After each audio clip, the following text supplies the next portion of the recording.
Bonjour, chers spectateurs. Bienvenue dans une autre édition de Hope Sabbath School. Je tiens à remercier le Dieu Tout-Puissant pour une autre opportunité pour nous de venir devant son trône pour défendre sa parole. C'est toujours une opportunité pour nous de nous asseoir sous les pieds de Dieu pour qu'il nous conduise dans des discussions sur sa parole.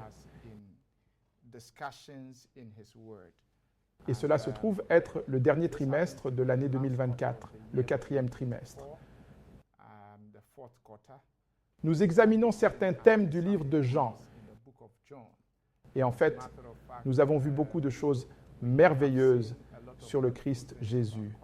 Jean nous a révélé beaucoup de choses et nous a donné plus de perspicacité sur le Christ Jésus, sa mission et sa mort, sa naissance, sa mort, sa résurrection et son ascension.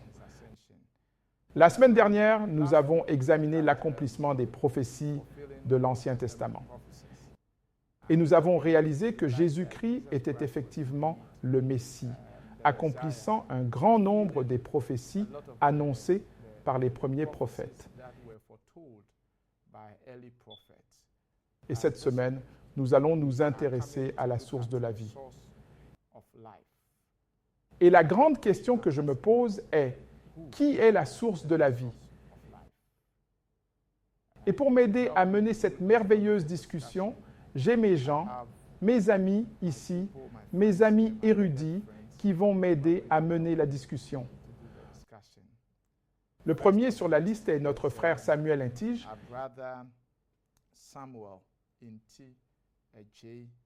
Il est issu de l'Association nationale adventiste des aveugles du Ghana. Samy, de rien. Merci, pasteur. Comment ça va? Par la grâce de Dieu, nous allons bien. Il a été si bon envers nous et nous a donné l'opportunité de vivre à nouveau. Nous remercions le Dieu Tout-Puissant pour cela. Pouvez-vous me dire quelque chose de petit sur l'association nationale adventiste des aveugles du Ghana? Oui, l'Association nationale adventiste des aveugles du Ghana est issue du ministère des possibilités adventistes. Ce sont les personnes sur lesquelles le ministère se concentre et qui construisent notre vie chrétienne, vie pour nous. Nous nous sommes donc réunis pour voir ce que nous pouvions faire de mieux. Poussons également nos amis dehors et venons nous rejoindre afin que le pain que Dieu a partagé pour nous, ils puissent également le partager. Il s'agit donc d'un groupe de personnes aveugles au cours des 7 jours de l'Avent, au sein de 7 jours d'aventure que vous avez mis en place. vous-même ensemble et assurez-vous de faire également votre part dans l'évangélisation. Wow. C'est ça la grâce. Nous remercions Dieu pour cela. À côté de Samuel se trouve la conseillère Madame Audru Parfait du domaine Asherman, conseiller de l'Église adventiste du 7e jour. De rien. Merci. Comment vont la famille et l'Église? Par la grâce de Dieu, tu vas bien. Son message nous suffit. Nous allons bien. Nous remercions Dieu pour sa sollicitude éternelle. À Dieu soit la gloire pour son soin éternel envers nous. Et pour commencer, nous inclinerons la tête et prierons avec le conseiller parfait. Inclinons-nous pour les prières. Notre Père qui es aux cieux, nous te remercions encore une fois d'être avec nous. Dieu, nous venons apprendre tes paroles. Nous vous demandons de nous inspirer. Vous parlez à travers nous, afin que vos auditeurs entendent que les paroles viennent de vous et non de nous. Utilisez-nous comme votre vaisseau. Nous confions également nos auditeurs à vos soins, nos téléspectateurs à vos soins. Nous vous demandons de leur donner un esprit de discernement. Que le Saint-Esprit les lie afin que tout ce dont nous discutons ici porte des fruits comme ceux qui sont tombés sur la bonne semence. Nous demandons que, quoi qu'ils traversent, vous envoyiez votre main puissante pour les guérir. Nous vous demandons de les bénir et que cet évangile s'étende à d'autres lieux. Nous vous demandons votre guidance divine tout au long de l'étude de la leçon. Au nom puissant de Jésus, je prie. Amen. Aujourd'hui, nous examinons la leçon 9. Leçon 9. Et le thème est la source de la vie. Je suis le chemin, la vérité et la vie. Personne ne vient au Père que par moi.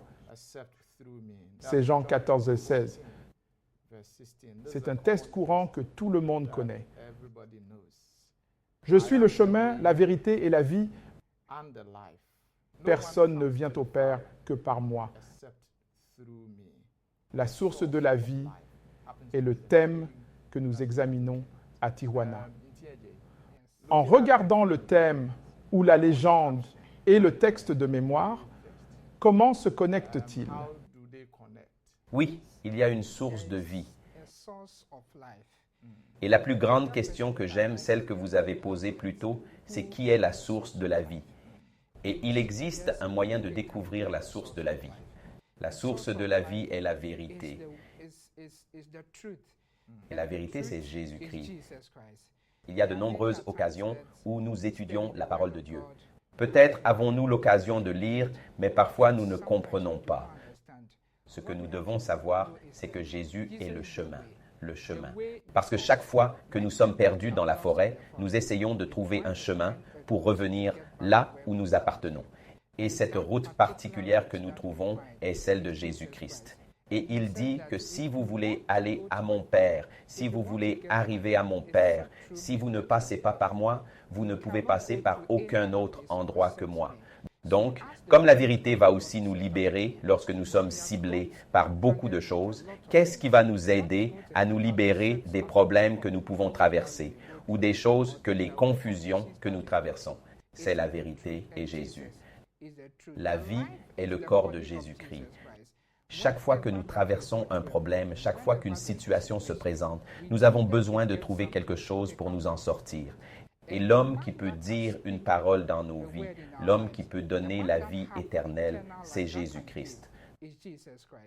Donc la source de notre vie que nous connaissons ou que nous voulons, c'est Jésus-Christ. Très bien. La source de vie que nous connaissons et que nous désirons est Jésus-Christ. Comment Jésus est-il la source de vie? Le conseiller, parfait, en le liant au test clé. Je suis le chemin, la vérité et la vie. Et personne ne vient qu'au Père que par moi. Selon Samuel, Jésus est la source de la vie. Comment pouvons-nous connecter cela? Merci. Dès le commencement était la parole et la parole était avec Dieu. Ainsi était Jésus-Christ au commencement. Extrait de Genèse 1, verset 1. Il dit que nous devons créer le monde afin que vous réalisiez qu'il commence quelque part. Nous parlons donc de la source de la vie que nous avons sur terre. Cela a un début. Ça commence. Et d'où ça commence? Quand vous prenez une rivière, vous réalisez que si vous voyez une rivière, vous devez la remonter jusqu'à sa source. Donc, avec la vie que j'ai, la vie que nous avons tous, la vie qui existe sur cette terre a une source. Nous ne sommes jamais venus à l'existence par nous-mêmes. C'est par Jésus. Jésus nous a donné la vie que nous avons maintenant. Donc, si vous avez un problème, vous devez revenir à la source. Si vous voulez avoir le salut, vous devez retourner à la source. Si vous voulez avoir de l'eau, une eau qui ne tarira jamais, vous devez retourner à la source. Si vous voulez avoir la vie et l'avoir en abondance, vous devez retourner à la source. Donc, au commencement, Dieu nous a donné cette vie. Il en est donc la source. Et maintenant, Jésus dit que je suis le chemin, la vérité et la vie. Nul ne vient au Père sans passer par moi. Il est donc la source de notre être. Tu ne t'appartiens pas. Il est la source de votre être. Donc, soit vous vous connectez à lui pour avoir une vie éternelle, soit vous ignorez Jésus et votre vie se terminera dans la mort et après la mort. C'est une damnation intérieure pour vous. Il est la source de la vie. Nous devons donc toujours puiser en lui. Nous devons puiser la vie et tout ce qui vient de lui. Jésus est la source de la vie. Et c'est ce que mes chers amis nous ont aidés à établir. Que Jésus-Christ est la source de la vie. Lorsque vous lisez Jean, chapitre 1, verset 14, la parole s'est faite chair et a habité parmi nous. Une gloire comme la gloire du Fils unique venu du Père, grâce et de vérité. Amen.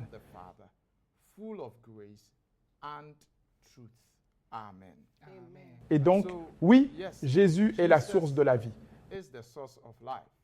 D'après nos études de ce matin, en lui, il y avait la vie. En lui était la vie. Samuel, comment peux-tu justifier cela? Qu'en Jésus, il y a la vie? En Jésus, il y a la vie. Dès le début de la création, Dieu a créé l'homme et utilise 3 choses différentes pour créer pour l'homme: le corps, l'âme et l'esprit. Après quoi, il a déclaré que tout ce qu'il a créé est parfait.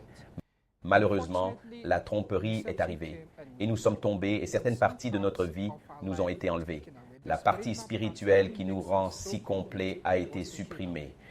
Il est donc parti avec seulement le corps. Et le corps est plein de tromperies. Tout comme nous nous dirigeons vers les tromperies de l'ennemi, comme il y a une vie, malheureusement, à cause de la tromperie, il y a eu une mort.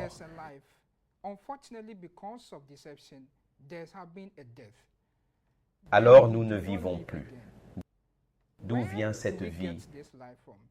Tout comme Maman Cancer vient de le dire, depuis le début, la source de notre vie a toujours été Jésus. Et c'est seulement en lui que nous pouvons obtenir la vie qui, à un moment donné, pendant que nous vivons, nous permet de respirer tout le temps la vie dont nous parlons. La perspective que je veux introduire est que peut-être nous respirons, peut-être nous travaillons, peut-être que vous vivez. Mais quelque chose qui vous fait devenir un véritable enfant de Dieu n'est pas là parce que nous l'avons perdu. Et la seule chose qui peut nous faire comprendre cela, c'est Jésus. Et cette chose, c'est la parole. La parole de Dieu est la source, c'est la vie que nous pouvons obtenir de Jésus lorsqu'il prononce la parole, lorsqu'il dit quelque chose. Quand cela arrive, nous pouvons être sauvés par sa parole. Et que lorsque nous dépendons de lui et que nous étudions sa parole, nous allons certainement recevoir la vie en lui. Ainsi, de lui vient sa parole et sa parole est sa vie. Très bien. C'est pourquoi, dans Jean 1:1, la Bible dit très clairement qu'au commencement était la parole et que la parole était avec Dieu. Et la parole était Dieu. Et donc, quand vous arrivez au verset 4, il est également dit qu'en lui était la vie et que la vie était la lumière des hommes. Et donc, parce qu'il a la vie en lui-même, il peut donner sa vie et la reprendre. Si vous n'avez pas de vie, vous ne pouvez pas la donner à qui que ce soit. En fait, ce que tu n'as pas, tu ne peux pas le donner. Conseiller parfait. Ajoutez vos réflexions à celle-ci. En lui était la vie. Jésus est l'origine de la vie. Il donne la vie et prend la vie. La vie éternelle n'est accessible que par lui. Il est donc l'incarnation de la vie. Lorsqu'il est arrivé sur terre, il s'est rendu compte qu'il était capable de ressusciter Lazare d'entre les morts. Il a redonné la vie à Lazare. Et quand il est mort, il a pu ressusciter d'entre les morts. Alors il a la vie. Si tu veux avoir la vie, et ayez-en en abondance. Il ne regarde que Jésus-Christ sur la croix. Donc Jésus-Christ ici est notre source de vie. Même si c'est à cause du péché que nous allons mourir. Si Jésus ne nous rencontre pas lors de sa seconde venue, nous allons mourir. Mais après la mort, nous allons gagner la vie parce que nous avons accès à la vie. Il est la vie même. S'il peut le prendre et le rendre, il peut prendre sa vie et se redonner la vie. Et j'aimerais dire quelque chose ici. Il dit que, comme Moïse éleva le serpent dans le désert, de même le Fils de l'homme doit être élevé, afin que quiconque croit en lui ne périsse point, mais qu'il ait la vie éternelle. Donc, si vous croyez en Jésus, nous allons obtenir la vie éternelle. Moïse éleva le serpent, mais certains décidèrent de ne pas regarder le serpent d'airain, pour être guéris de la morsure des serpents et des rats. Ils décident de ne pas le regarder. Aujourd'hui, la source de la vie est pendue sur la croix. Il a payé pour nos péchés. Nous pouvons maintenant évaluer la vie éternelle grâce à Jésus-Christ, parce qu'il en a en abondance. Donc, si vous vous comparez à lui, vous aurez cette vie parce qu'il l'a en abondance. Il peut prendre la vie. Il peut ramener la vie. Toute vie qui existe sur cette planète Terre, c'est par Dieu qu'il l'a insufflée en nous. Et nous existons. C'est pourquoi, lorsque vous mourrez, votre souffle retourne à celui qui vous l'a donné, à la source qui vous l'a rendu. Ainsi, en lui était la vie. Et la vie se retrouve encore en Jésus. Très bien. La nature morte se trouve en Jésus-Christ. Et donc la grande question est, pourquoi Jésus est-il venu dans ce monde? Pourquoi ne nous a-t-il pas donné la vie dès le début? Qu'est-ce qu'il a amené dans notre monde? Et peut-être que je commencerai par Élie et que vous y ajouterez également vos pensées. Qu'est-ce qui a amené Jésus ici pour que nous parlions de la vie? Oui, Samuel, oui. Jésus est venu pour donner la vie qui nous a été enlevée à cause de nos péchés. Et il fut amené pour venir montrer les caractères du Père. Le Père a créé la parole et tout ce qu'elle contient. Et comme il est la source de la vie, il doit venir sous une forme humaine pour démontrer les caractères du Père. Ainsi, chaque fois qu'il y a un péché, qu'il y a une mort ou qu'il y a un problème, comme il parle dans nos vies, nous recevrons la vie que nous avons perdue directement de lui. Et il est venu donner cet exemple, parce qu'il y a eu de nombreuses fois où nous avons simplement lu la Bible, nous connaissons Dieu. Toutes ces choses que nous savons, c'est que nous dormons, nous nous réveillons et partons. Parfois, il a l'impression que même nous lui devons la vie. Parfois, nous avons l'impression que peu importe comment je dors, je devrais avoir la vie, que je devrais pouvoir vivre à nouveau. Ce n'est pas ça.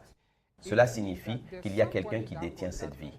Donc la présence de Jésus ici est pour venir déclarer cette vie que nous avons perdue il y a quelque temps à travers sa parole et ses actions. Puis, comme il l'a démontré, il nous a montré l'amour qu'il a dit. Il a dit qu'il aimait la parole. C'est pourquoi il a donné son Fils unique. Que lorsque nous pratiquons notre vie, lorsque nous vivons notre vie et que nous croyons en lui, nous l'acceptons, nous comprenons sa parole et croyons en elle et la prenons telle qu'elle est, alors la vie que nous avons perdue il y a quelque temps à l'époque d'Adam, alors cette vie revient à nous. Jésus-Christ est donc venu pour montrer les caractères de son Père et aussi nous donner la parole. C'est vraiment cette parole que nous allons retrouver la vie. D'accord. Donc, d'après votre explication, nous pouvons voir que dès la création, Dieu a donné la vie à l'humanité.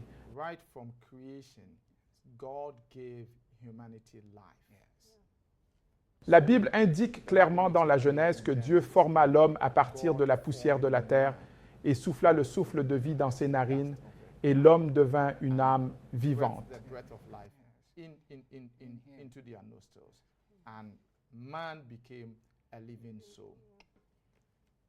C'est donc Dieu qui l'a fait.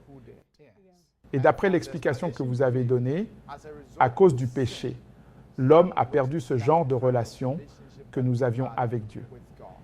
Et donc, à ce moment-là, il y a un fossé entre l'homme et Dieu.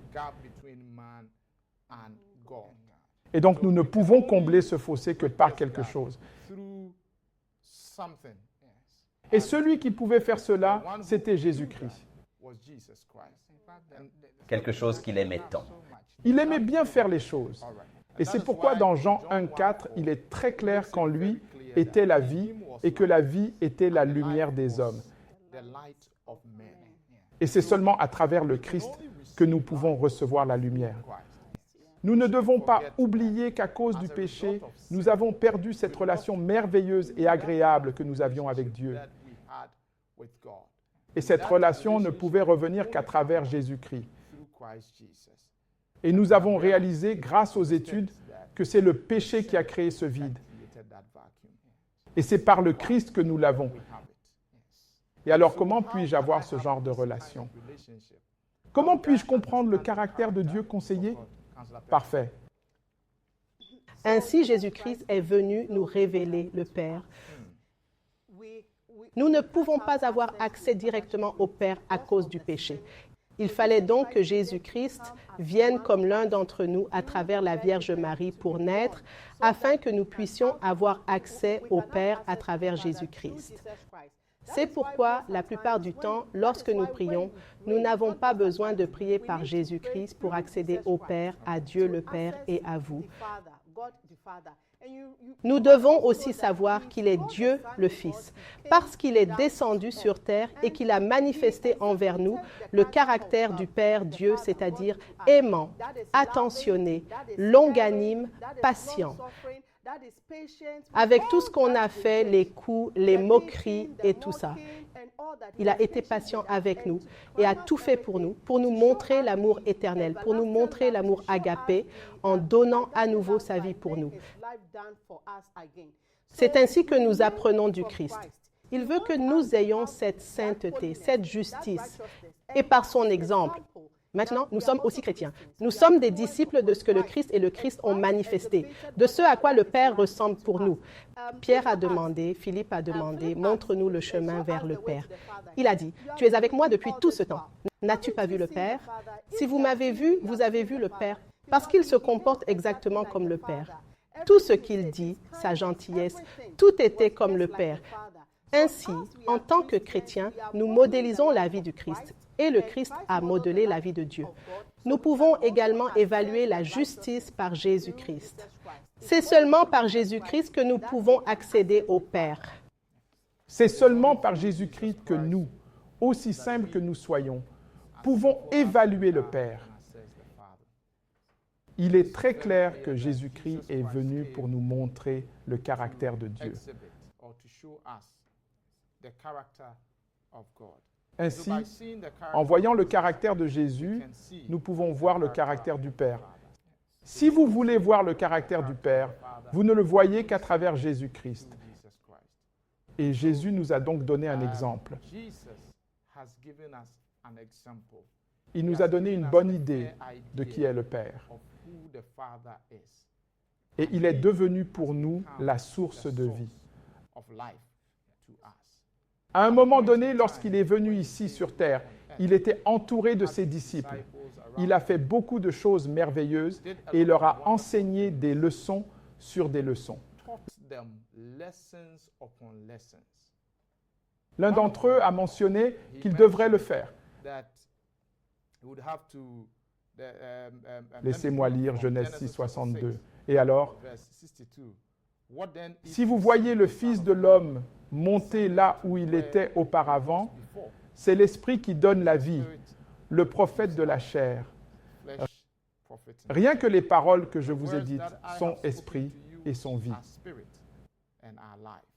Vous savez, Jésus parle de monter vers le Père, de retourner à son ancien lieu. Certains de ses enseignements ont fait fuir de nombreuses personnes qui le suivaient. À cause de leur fuite, Jésus leur posa une question importante. Et cela nous conduit aux paroles de la vie éternelle. Jésus a demandé aux disciples. Alors Jésus leur dit, je lis Jean 6, 67. Alors Jésus dit aux 12, « Vous ne voulez pas vous en aller non plus, n'est-ce pas ?» Verset 68. Simon-Pierre lui répondit, « Seigneur, à qui irions-nous? Vous avez des paroles de vie éternelle. » Vous avez des paroles de vie éternelle. Quelle est la signification de la réponse de Pierre? Vous avez des paroles de vie éternelle. Je vais commencer par le conseiller. Parfait. Qu'est-ce que Pierre essayait de communiquer ici? À qui irions-nous? Vous avez les paroles de la vie éternelle. C'était la réponse de Pierre. Parce que si vous abandonnez Jésus, si vous négligez Jésus, alors cela signifie que vous ne faites que couler dans les ténèbres. Il est la lumière du monde. Il est l'eau. Il est l'eau de la vie. On peut dire de lui qu'il est le chemin de la justice. Il est la vérité. Il a donc la vie éternelle. Il est la source. Donc, si nous négligeons la source, Pierre dit que si nous négligeons la source, la vie éternelle qui est vous, et que nous suivons le faux, où sera notre fin? Ce sera pour nous une damnation intérieure, ce sera une douleur, ce sera une tribulation. Le résultat final ne sera pas bon. Même si les gens l'ont quitté, maintenant nous souffrons. Les choses ne vont pas bien, mais nous savons qu'à la fin, nous obtiendrons la vie éternelle. C'est pourquoi je sais que tu veux être chrétien. Et vous êtes chrétien et vous croyez en ce que dit Jésus-Christ. Et vous avez foi en Jésus-Christ à cause de la vie éternelle. Parce que nous croyons qu'à la fin de cette vie, nous pourrons accéder à la vie éternelle que Dieu nous a promise par sa résurrection. Pierre dit donc que la vie éternelle que nous désirons tant vient de toi. Or, Pierre est mort il y a plusieurs années. Mais lorsque Jésus-Christ reviendra, lors de la seconde venue, il aura la vie éternelle. Voilà donc ce que veut Pierre. Si vous négligez Jésus et que vous suivez Satan, c'est soit la lumière, soit les ténèbres. C'est soit Jésus, soit Satan. Si vous suivez Satan, cela signifie que vous n'obtiendrez pas la vie éternelle. Vous pouvez obtenir toutes les richesses de ce monde, mais si vous perdez votre âme, que gagnez-vous? Alors Pierre dit, non, non, non, non, non, non, je veux la vie éternelle. Alors je ne veux pas te quitter, je veux m'accrocher à toi. Même si d'autres vivent, je ne t'abandonnerai pas. Même si d'autres partent, je ne vous quitterai pas. Jésus dit qu'il est le pain de vie, ce qui signifie que sa vie, sa mort, sa résurrection sont la source du salut éternel pour l'humanité. Jésus dit, « Je suis la vie du monde ». Samuel, en regardant la réponse de Pierre à Jésus, quelle assurance avons-nous en tant que chrétiens?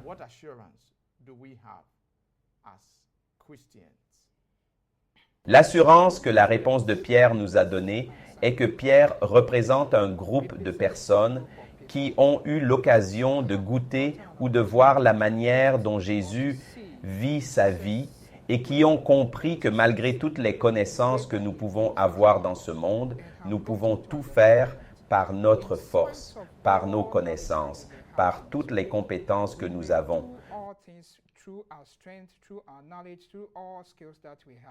Nous voudrions peut-être faire toutes ces choses. Mais pour être honnête, la seule façon d'obtenir la paix pour nous-mêmes est par Jésus-Christ. La réponse de Peter est que le futur est pour toujours. Le problème est que pendant cette période, les gens que Jésus-Christ a nourris pour les 5000, c'est l'histoire des 5000 et après laquelle leur intention était d'obtenir que Jésus-Christ leur délivre le salut ou les délivre du trouble de Dieu. Juste à ce moment-là, délivre-moi maintenant. Mais Jésus dit, non, je suis le pain de vie. Si tu attends la patience et que tu mourras pour toujours dans ta vie, tu ne l'auras pas. Le bébé a dit non à ce moment-là. Parfois, nous recherchons quelque chose de sérieux. Nous prions, prions et prions encore, allant là où nous voulons aller. Nous recherchons la chose maintenant. Mais Pierre a dit, d'accord, très bien, les gens cherchent quelque chose. Mais je sais que si j'attends, si je suis avec toi, si je ne vais nulle part pour chercher quoi que ce soit, et que je suis avec toi, quoi que je traverse, un jour viendra où j'obtiendrai la paix que je recherche. Donc cette fois, la réponse de Pierre représente l'avenir. Cela représente tout ce que je peux peut-être obtenir de la nourriture à manger. Je serai satisfait, va dormir. Demain, j'irai peut-être chercher autre chose. Mais Pierre dit, non, je n'irai pas, car tu n'as pas pu me délivrer des difficultés que je traverse actuellement. D'accord. Mais j'attendrai. Je serai avec toi. Et lorsque tu viendras prononcer la chose dans ma vie, je recevrai la vie que tu as. Très bien. Alors, avec cette assurance que nous avons en Jésus, que Jésus a effectivement la vie éternelle, comment cette vie éternelle que nous avons en Christ, comment cela devrait-il affecter notre vie temporelle ici sur Terre? Conseiller, parfait.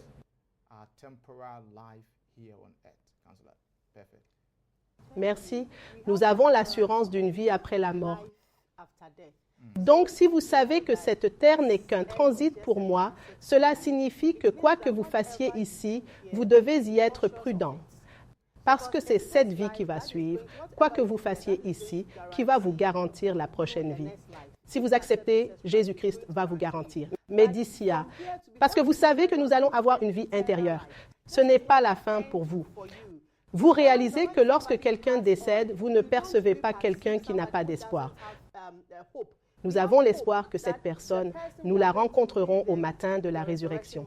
Nous savons aussi que lorsque vous traversez des épreuves, lorsque vous traversez des tribulations, les choses ne vont pas bien. L'économie ne l'est pas. Les choses ne vont pas bien pour toi.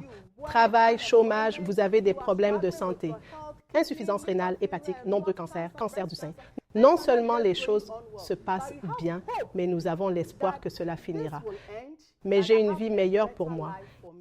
Et cela vient d'un Sauveur qui est mort et ressuscité, qui est mort et a retrouvé la vie. La mort n'a pas pu le vaincre. Ce n'est pas une question de science. Il ne s'agit pas d'Albert Einstein. Il est mort et enterré. Il ne s'agit pas de secrets, de philosophie, de psychologie. Il ne s'agit pas d'un chef religieux que vous connaissez qui est décédé et dont la tombe se trouve ici. Mais cela vient de quelqu'un qui est mort et vous ne pouvez même pas trouver sa tombe nulle part parce que notre Seigneur Jésus-Christ est mort et ressuscité le 3e jour. C'est quelqu'un qui me dit qu'il me donne la vie après la mort. Donc, quoi que je traverse ici, je dirais, oh, peu importe, je donne tout à Dieu. Paix, sois tranquille. Je sais que j'ai un avenir meilleur. J'ai de l'espoir parce que j'ai foi en Jésus-Christ, qu'il va me donner la vie éternelle que je désire. Jésus va nous donner la vie éternelle que nous désirons tous. Et c'est très vrai. Permettez-moi d'aller voir Samy et de lui poser cette question très importante. Le conseiller a clairement indiqué que Jésus avait la vie éternelle. Pierre a fait mention de cela. Où allons-nous? Tu as la vie éternelle ou tu as la vie éternelle? Mais la question la plus importante à laquelle nous voulons trouver une réponse est la suivante. Comment puis-je obtenir cette vie éternelle? Y a-t-il quelque chose que je dois faire en tant que chrétien ou y a-t-il quelque chose que je dois faire même si je ne suis pas chrétien? Y a-t-il quelque chose que je dois faire avant d'obtenir cette vie éternelle? L'école du sabbat oriente notre esprit vers deux choses différentes. Accepter ou recevoir la parole de Dieu, recevoir Jésus et aussi avoir l'opportunité de recevoir la déclaration de Dieu qui dit « Hé, heureusement, tu es devenu l'un de mes enfants, que tu fais maintenant partie de moi. » Alors demandez-vous, comment recevons-nous la parole de Dieu? Parfois, nous lisons des livres, nous lisons beaucoup de choses, mais nous ne les comprenons pas. Le problème est d'étudier la parole de Dieu. La parole de Dieu est la source de la vie, la parole de Dieu. C'est pourquoi il a dit qu'au commencement, il y avait un verbe. La parole était avec Dieu et la parole était Dieu. Donc, si vous voulez obtenir cette source de vie, c'est la parole de Dieu. Étudiez la parole de Dieu et comprenez-la aussi. Parfois, nous lisons, mais nous ne comprenons pas. Mais par l'Esprit de Dieu, si nous le supplions et lui permettons de contrôler, de diriger notre chemin, nous sommes capables de comprendre. Et la dernière chose est de l'accepter. Parfois, quand on lit, on comprend ce que c'est. Mais accepter ce fait est quelque chose de difficile pour nous. Ainsi, à mesure que nous parcourons et comprenons la parole de Dieu, nous l'acceptons. Vraiment, c'est la vérité. C'est la seule façon pour nous d'être libérés.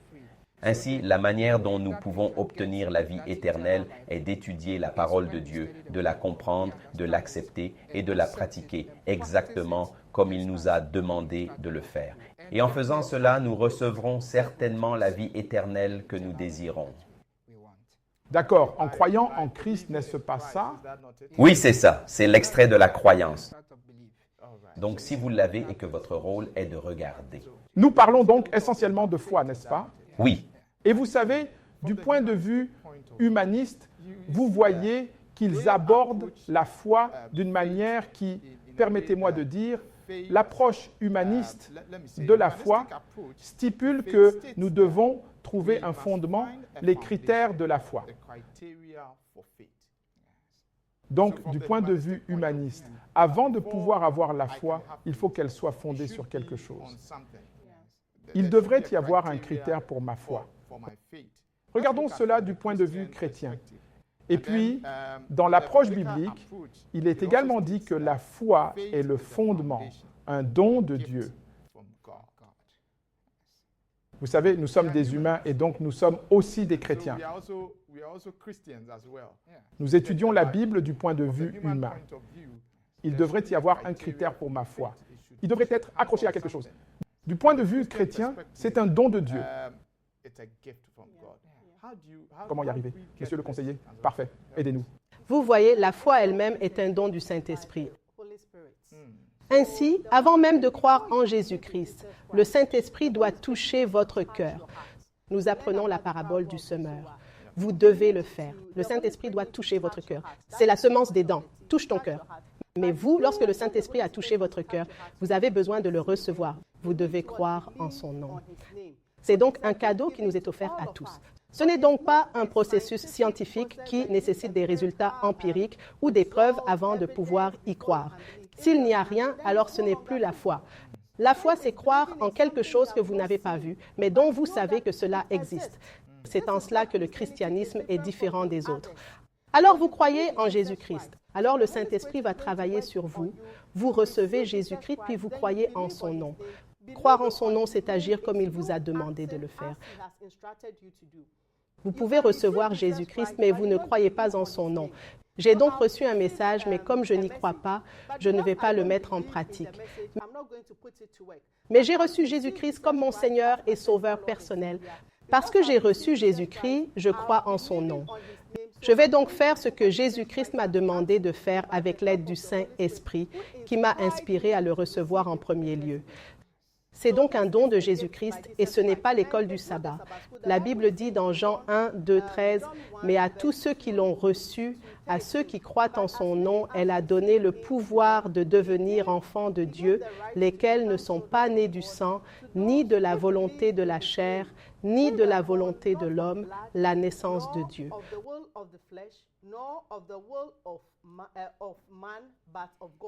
Ce sont donc des gens nés de Dieu. C'est donc un cadeau. La foi est un don. Et je dis toujours cela. Pendant que le prédicateur prêche, pendant que nous étudions l'école du sabbat, le Saint-Esprit travaille sur vous. Si vous vous présentez, vous allez accepter. Il parle à ta conscience. Le Saint-Esprit est ici avec nous maintenant. Alors vous recevez Jésus-Christ, vous croyez en son nom. C'est-à-dire que vous mettez la chose en action. Et c'est une porte qui vient de Dieu, pas de l'homme, pas du sang, ni de la parenté. La foi, je veux dire la foi biblique, est toujours basée sur l'œuvre du Saint-Esprit dans nos cœurs. L'œuvre du Saint-Esprit dans notre cœur est le fondement de notre foi. Nous devons donc comprendre que le fondement de notre foi est le Saint-Esprit dans nos cœurs. La foi est la grande bénédiction, l'œil qui voit, l'oreille qui entend. Ceci est d'Hélène G. Blanc dans le livre Lieux célestes, page 104. Cela montre très clairement que notre foi en tant que chrétien, est fondée sur l'œuvre du Saint-Esprit. Je voudrais vous poser une question très simple. Quelqu'un devrait-il vous voir en ville et vous demander sur quoi est basée votre foi? Quelle serait votre réponse? À quoi est accroché ton visage?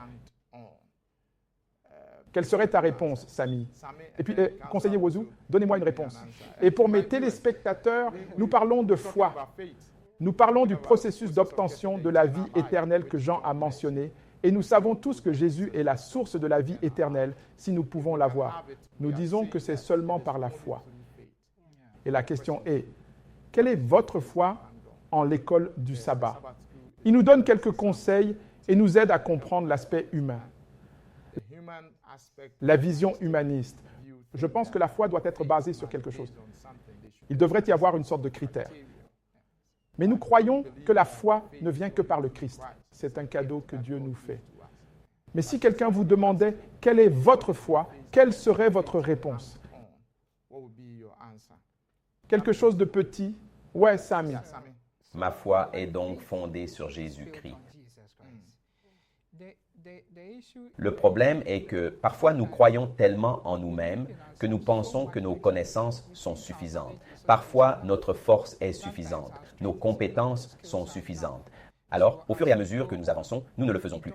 Mais il y a quelque chose que l'Esprit de Dieu, lorsque nous nous le permettons, l'Esprit de Dieu nous aidera à être capables de pratiquer ce que Dieu nous dit de faire. Et je définis la foi comme la preuve de la croyance. La preuve de la croyance. Je crois que j'ai accepté Jésus-Christ. Je connais Jésus-Christ, je l'ai rencontré.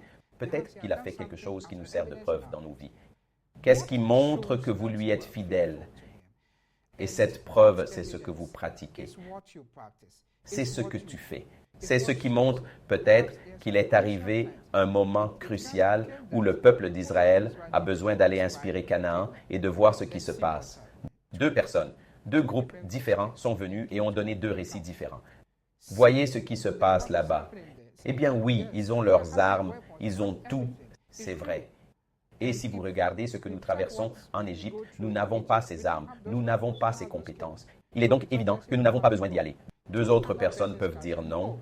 Malgré toutes ces choses, j'ai l'espoir en Jésus que tant que nous sommes encore ses enfants, il viendra nous sauver. Ma foi devrait donc définitivement être basée sur Jésus-Christ, car il est la source de la vie. Votre foi est basée sur Jésus-Christ car il est la source de la vie. Conseiller. Parfait. Pouvez-vous partager quelque chose avec nous? Ma foi est basée sur la vie, la mort et la résurrection de Jésus, que je sais qu'il a la vie éternelle. Il est la source de la vie. Donc, si je m'aligne sur lui, j'aurai la vie éternelle. Et je sais aussi que grâce à l'œuvre du Saint-Esprit dans ma vie, certaines choses qui m'étaient arrivées, je sais que c'est seulement la main d'un être puissant qui a pu permettre que cela se produise. Donc, je dois tout à Dieu. Je sais que c'est lui que j'ai aussi mon être. Il y a un dicton dans la langue Akan qui dit que si une personne vide, si une personne pauvre vous le dit, je vous donnerai des cadeaux ou de l'argent. Vous écoutez le nom. Le fait que la personne soit pauvre devrait vous dire qu'elle n'a pas ce qu'elle vous promet. Le fait que le Christ ait donné sa vie, l'ait reprise le 3e jour, soit ressuscité et soit retourné vers le Père, me donne l'assurance que la vie éternelle qu'il m'a promise, il me la donnera sûrement.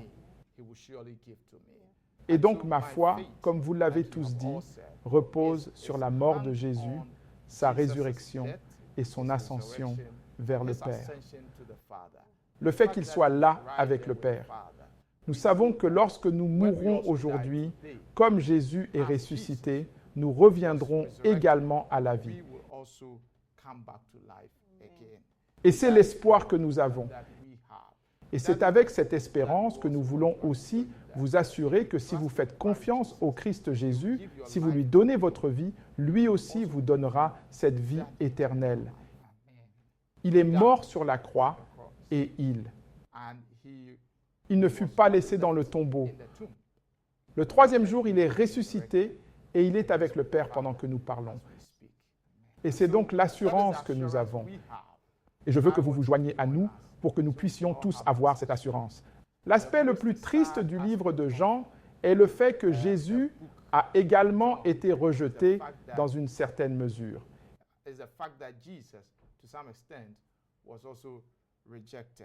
Et c'est tellement mauvais, rejeter la source de la vie. Que se passera-t-il si vous rejetez la source de la vie? Cancer. Parfait. Laissez-moi commencer par vous. Ainsi Jésus-Christ dit que la lumière brillait dans les ténèbres, et les ténèbres ne l'ont pas comprise. La lumière était dans le monde, et le monde a été fait par lui. Et le monde ne l'a pas connu. Il est venu chez les siens, et les siens ne l'ont pas reçu. Il vint donc vers le peuple d'Israël. Les gens l'attendaient. Ils ont des prophètes qui ont prophétisé à son sujet qu'une Vierge Marie va enfanter et qu'il va sauver le monde. Tout a été dit. Isaïe l'a dit, certains l'ont dit, Moïse l'a dit. Beaucoup de prophètes ont prophétisé à son sujet. Même Jean était là, prêchant, baptisant les gens pour lui faire place. Mais quand il est venu, ces gens l'ont rejeté. Vous voyez, à l'époque de Jésus, les Israélites se concentraient plutôt sur la recherche des Écritures, en comparant. Est-ce lui dans les Écritures? Ils disaient qu'il venait de quoi? De Galilée. Cet homme est originaire de Galilée, la capitale. Ils feront de fausses hypothèses à son sujet. Mais il était de Nazareth. Il était de la lignée de David, comme le dit l'Écriture. Mais il le cite plutôt mal lorsqu'il en vient à son propre sort et dit « Je suis arrivé à mon propre sort. Je suis ici pour guérir les aveugles. » Dit « Non, non, non, non, non, tu ne peux pas faire ça. » Ce blasphème. Éloignez-vous de cet endroit. Il voulait le battre. Il voulait lui faire du mal. Là, il faisait des miracles, guérissant les aveugles, les lépreux, pardonnant les péchés, pour que ces gens sachent qu'il est celui-là. Je me souviens très bien qu'il a guéri un aveugle. Les pharisiens lui demandèrent « Pourquoi? Pourquoi? Qui t'a guéri? » Et cet homme a dit que je ne connaissais pas son nom, mais il m'a guéri. Cela pourrait être un prophète. Cela pourrait être le Messie. Ne le croyez pas. Ils ont dit « Oh, enlevez vos seins. » Ce n'est pas le cas. Ce n'est pas vrai. Il a fait des miracles pour qu'ils les voient. Mais ces gens l'ont rejeté.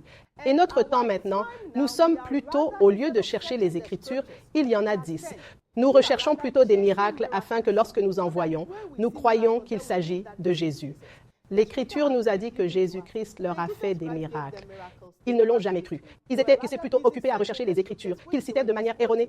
Maintenant que nous avons les Écritures, nous les négligeons, nous courons après des miracles qui ne viennent pas du Christ.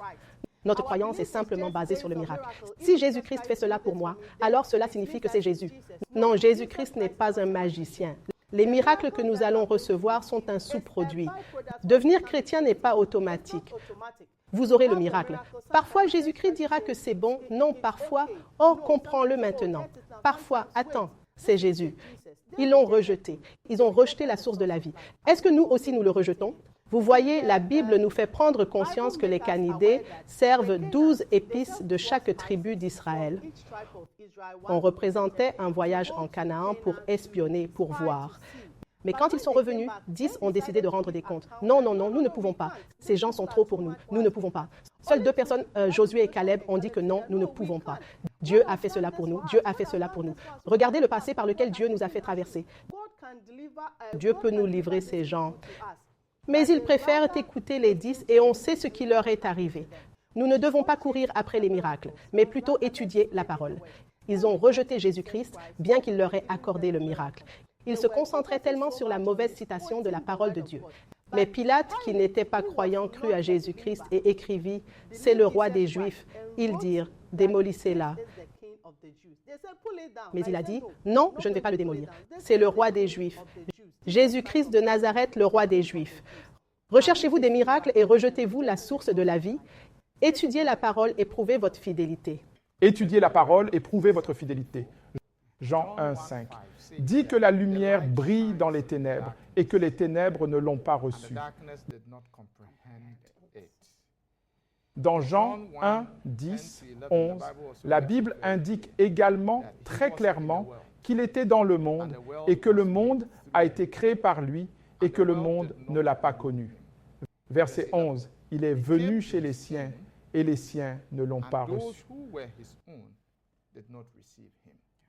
Nous parlons de Jésus-Christ et du fait qu'il est venu et que les gens l'ont rejeté. Vous savez, dans la discussion de la semaine dernière, nous avons réalisé qu'il y avait beaucoup de prophéties de l'Ancien Testament sur Jésus et que Jésus les accomplissait. Mais les gens ne croyaient toujours pas que Jésus était le Messie. Vous savez, ils ne croyaient pas que Jésus était le Messie à cause de leur propre définition. Ils avaient leur propre définition du Messie.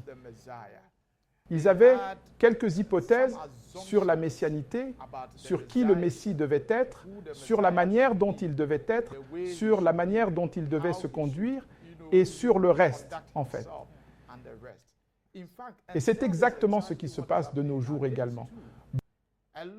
Beaucoup de gens perçoivent le christianisme comme quelque chose d'autre.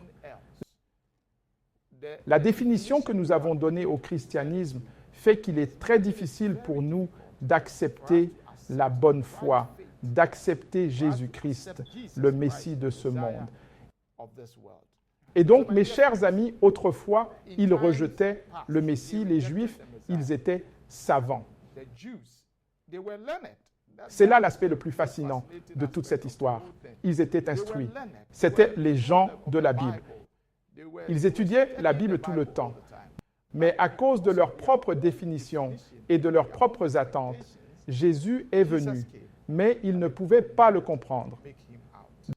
De nos jours aussi, nous rejetons le Messie parce que nous ne croyons toujours pas à la puissance de Dieu, ni même à la venue prochaine de Jésus-Christ.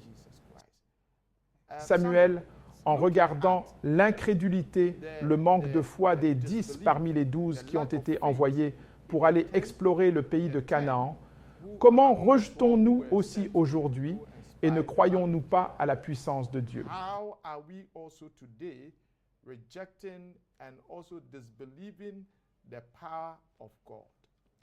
Si vous regardez le récit des 10, pour être honnête avec vous, sur la base d'une ou deux preuves que nous pourrions avoir, le récit était en quelque sorte vrai. Les habitants de ce territoire étaient équipés d'armes puissantes. C'était une arme physique. L'entente portait sur la présence physique du peuple sur la terre que ses pères lui avaient donnée. C'est là leur objectif. Ils ont vu les gens, les soldats, les militaires, tout le monde là-bas. Alors ils avaient peur. Comment pouvons-nous vaincre ces gens et prendre la terre qui nous appartient? Ils pensaient à la nature humaine. Ils se basaient sur la préparation humaine. Mais les deux autres, Josué et Caleb, sont venus et ont dit, oui, c'est vrai, ils sont préparés, ils ont toutes les armes. Mais je peux vous dire que le Dieu qui nous a permis de traverser la mer Rouge est disponible. Il n'est pas mort. En fait, nous traversons des moments difficiles, des difficultés. Mais je peux dire que le Dieu qui ne nous laisse pas nous réveiller ce matin n'est pas mort. C'est vivant, que Dieu est vivant. Il basait donc tout, évaluait tout sur la présence physique. Mais Josué et Caleb sont venus et ont donné la réponse pieuse, l'assurance pieuse, l'espoir que malgré tout, le Dieu que nous avons est capable de livrer cette terre entre nos mains. Merci beaucoup. Le Dieu que nous servons est capable de nous délivrer ou de nous donner la terre. En fait, mon cher ami, comme mon cher frère l'a dit, Samuel a dit que les gens étaient des géants. Les fruits sur la terre étaient un exemple clair de la grande fertilité de la terre. Les gens là-bas étaient fortifiés.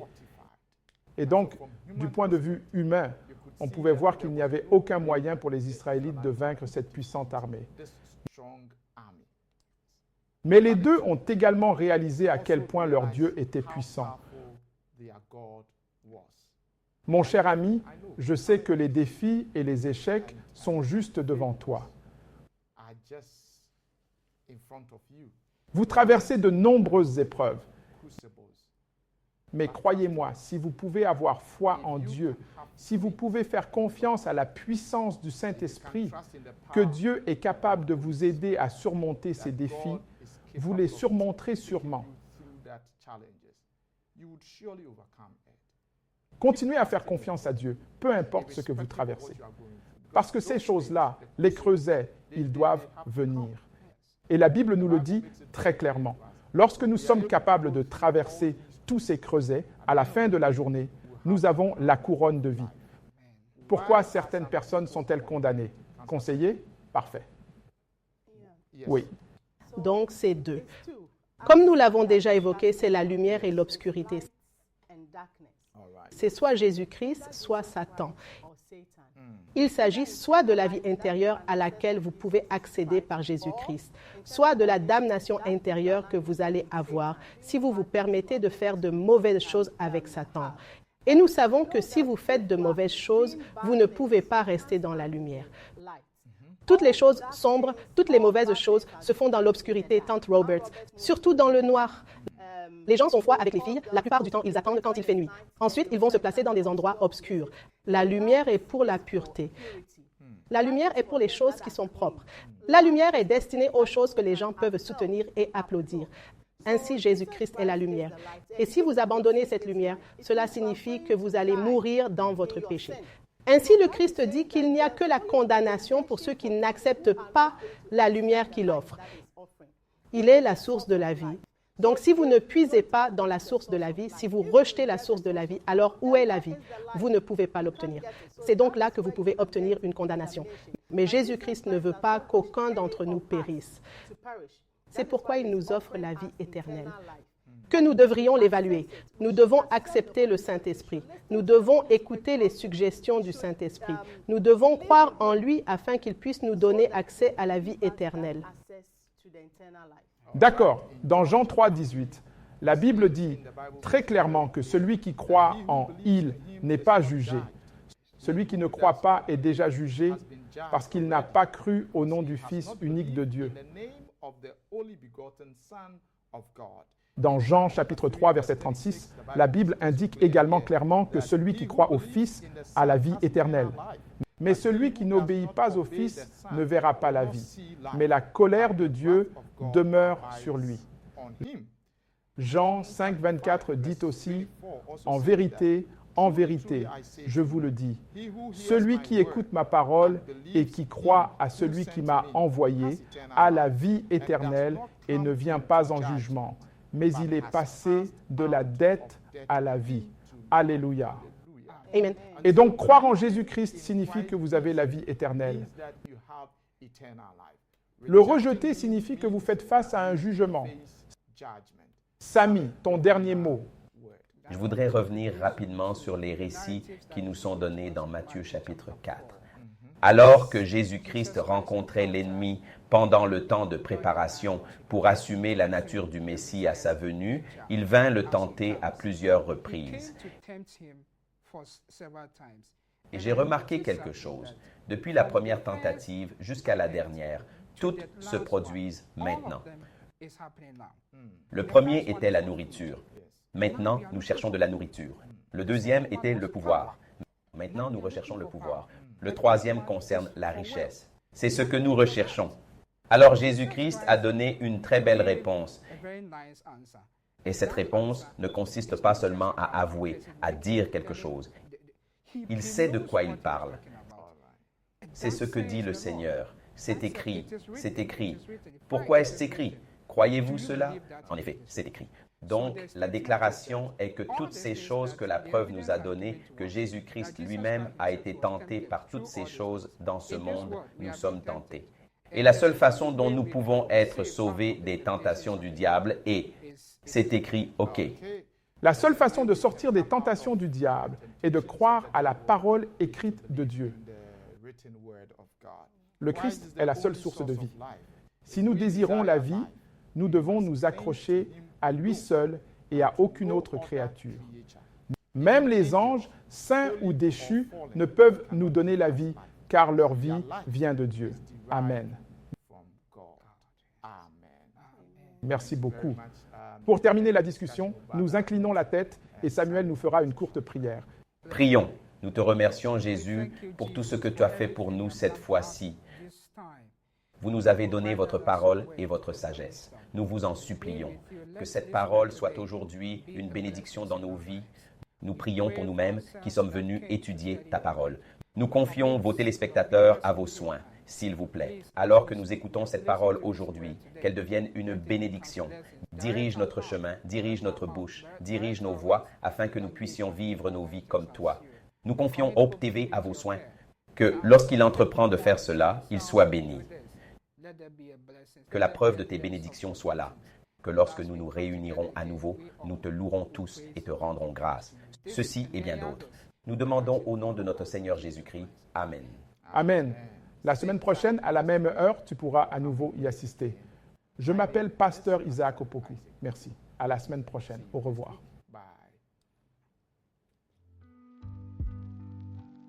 And